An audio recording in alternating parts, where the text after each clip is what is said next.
Can you see who saved your Instagram post? Let us see that. If it is your personal or public account, you can see how many people saved your post. Then, if it is your public or personal, make sure you switch it to professional account. Let us me let us see that how to change. So tap on your profile, go to top three lines. If you scroll down, you can find account type and tools.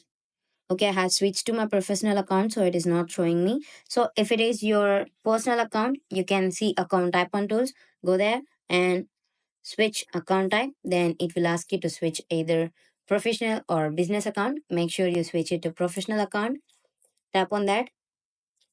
After switching to professional account, come back to the post, and here you can see this is my one of the post, and let me tap on view insights. If it is your professional or business account, then only you can view this insights option. So if you tap here, you can see how many people liked your post, commented on it, shared on it, and how many people saved. You can't see who saved, but you can see how many people saved it.